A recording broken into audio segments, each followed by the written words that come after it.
Hey guys, Lego0JPS here, and today I'm going to be looking at the slash Zaku Phantom Yzak Jule's version from Gundam Seed Destiny. This is a premium bandai kit. It's one of the 3 Zakus that is premium bandai. I know this one is premium bandai.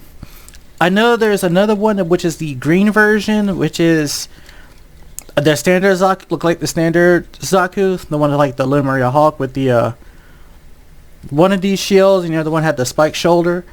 But you get the gunner pack, or you get the missile pod pack, which is the one that's on the Razor Barrel version. And Razor Barrel's Zaku is also premium bandai. So yeah, this is my second Zaku. I do like it. It's unique because these Zakus are unique from the Universal Century, but they still have the same look. Partially the same look, but they look pretty decent. I do like this color scheme though, because it's a dark blue with a light blue, the white and the black, and a little bit of orange. I feel like he did this to give him the colors from the Dual Gundam or the Dual Assault Shroud. Because if I put these two side by side, yeah, this and the Dual Assault Shroud, it would almost look, side by side together. But except I think the Dual was a dark blue with the orange, some white, and I think it was gray instead of light blue. But I mean, this does the job well, and it looks really nice. Now, and because of building this, his build is done differently. He has 2 shields, because a lot of the plates you do get extras, and a manual tells you don't use some of the extra ones, but you got the 2 shields, which you have the 4 energy caps, and these are those fake ones. So that's like the only norm. You do get the standard armament affair with this, the beam rifle, and you get the beam tomahawk, but instead of 1, you get 2 bad boys. Still tiny, but you get 2. And I'm pretty sure, like I said in the other one, these are supposed to be stored in the shoulder, or I think they popped out from the top and they grabbed them or something like that. But you get 2 of these, and then you get his signature beam axe. I believe this is the beam axe. I believe that's what the other thing call it, the beam axe, with 2 effect parts, and this thing's long. You can store this on the back with this peg here, but you can also take this out and put in a smaller one to push in and close this up down here. You also get the beam Gatling gun backpack, which depends on how you have them display with this. This can make him back heavy, and we get an assortment of extra parts, and part of them, and one of them is missing. It's extra part. Hold on, give me a second. So, in terms of extra parts you have, even though the main tell you won't be using them, the first one is we can make an extra head with the commander's antenna.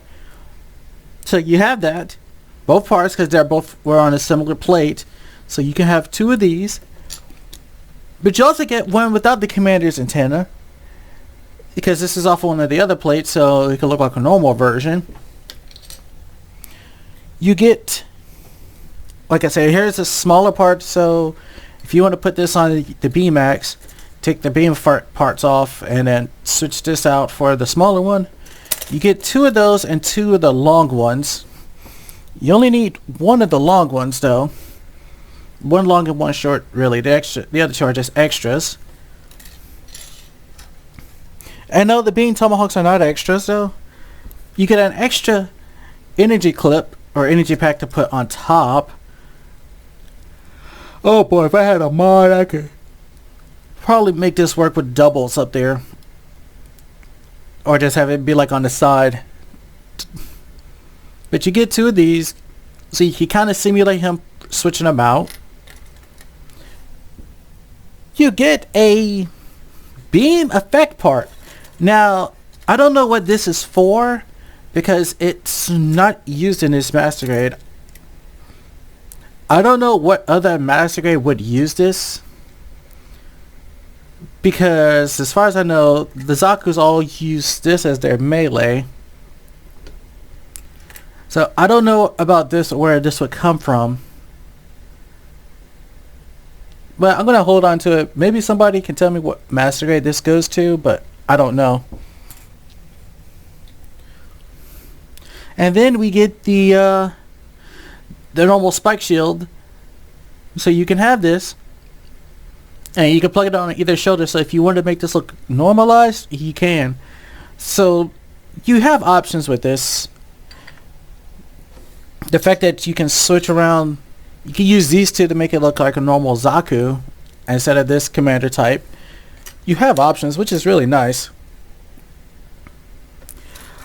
Now, can he be armed up with everything he has here? Well, you can hold these two in one hand each and then have, well, this and this in one hand each and put the beam rifle on the back. Or had this stored on the back and have a beam rifle in hand with the tomahawk in hand. But either or, you're going to have to choose one of the two.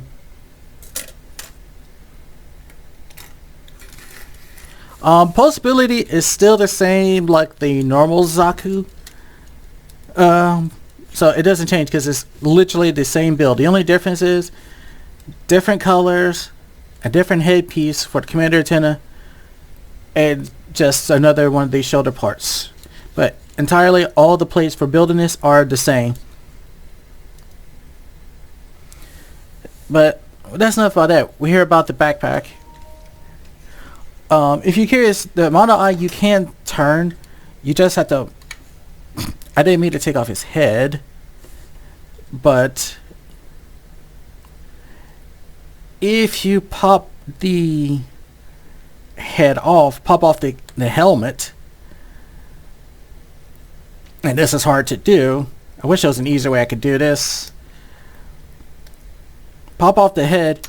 You could come in here and turn this. You could turn this head, turn the eye around, so you can actually have it looking side to side. I don't think I mentioned that in the other one. I wonder if I could... No, I don't think I could reach it from the bottom. But like I said, because of that, you can switch these headpieces around. So yeah, he could look like a normal Zaku, which would kind of look odd on this. But yeah, you can switch that around. Build-wise, or build design of this, it's really not complicated or hard. In fact, it's quite easy. But if the backpack on this one actually went in much easier than trying to fight with a gunner Zaku's. So he has a backpack, and like I said, if you leave these Gatling guns backwards like this, he's gonna get back heavy unless you're trying to lean him forward. So best to have him leaning forward so he can actually offset the weight. And I want to say, if you have to, you might have to aim him downwards a bit just to have him offset, or maybe turn in the shields forward. You want to try to offset as much weight to the front as possible, because these things, despite the fact that most of it is hollow, it does have weight to it. There's enough weight on the back to offset him. You could try sliding the feet forward, but I tried that before. It didn't help out too much. I did take a screenshot to send to a friend, and it was kind of yeah, it was interesting enough to say the least. It took a while for me to get him to get this thing to stand. Now, oops. Unlike other master grades that has to, you know, have a melee weapon like this one isn't too bad to get in.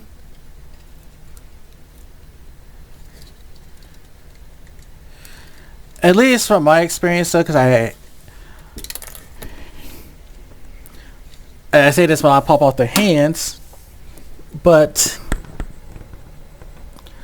when I was messing around to do this, getting this on was not as bad as, you know, say Death Scythe. This was actually quite easy to do.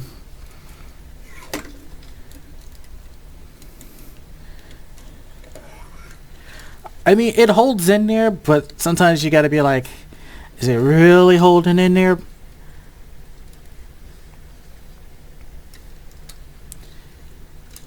But yeah. But once you get it in there, it stays. And actually, he does this job really well, holding it down. And I know a lot of people say, well, why don't you put it on an action base? Yeah, he does come with an action base connector. And yeah, you could put him on one and actually have him, you know, hold it better without worrying about gravity. But because he doesn't come with one, I don't worry about it. Maybe once I have a big enough room when I can put everybody on action bases, if they come with an action base connector, I will do so. There'll be a lot of action bases to buy though, but when that time comes, I will do so. But yeah, until then, I'm not worried about it. Because this guy is actually... Because blue is one of my favorite colors. And since this is rocking a blue and orange look, I like this a lot. And because of how good the joints in his shoulders are, well, in here, this does not hinder so much in the way of posability. And I just love how he just looks pretty menacingly like this. And in fact, this is exactly how I'm going to have him displayed anyways.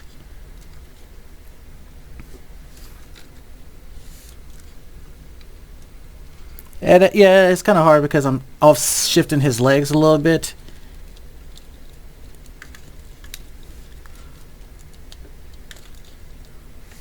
But yeah, this is pretty awesome. I do like it. I mean, if you go on Amazon, you're going to probably pay a good amount for this. But if you want it a bit cheaper, try eBay. Because I know they sell theirs for a reasonable price. But yeah, this is the Slash Zaku Phantom. It's a great kit. It stands up well. It looks great. I don't mind it being premium bandai. And mine came in actually at the time of this video being recorded and being uploaded. It came in yesterday, so got it pretty quickly off of Amazon. But yeah, this kit looks phenomenal. It's an easy design to get around to do.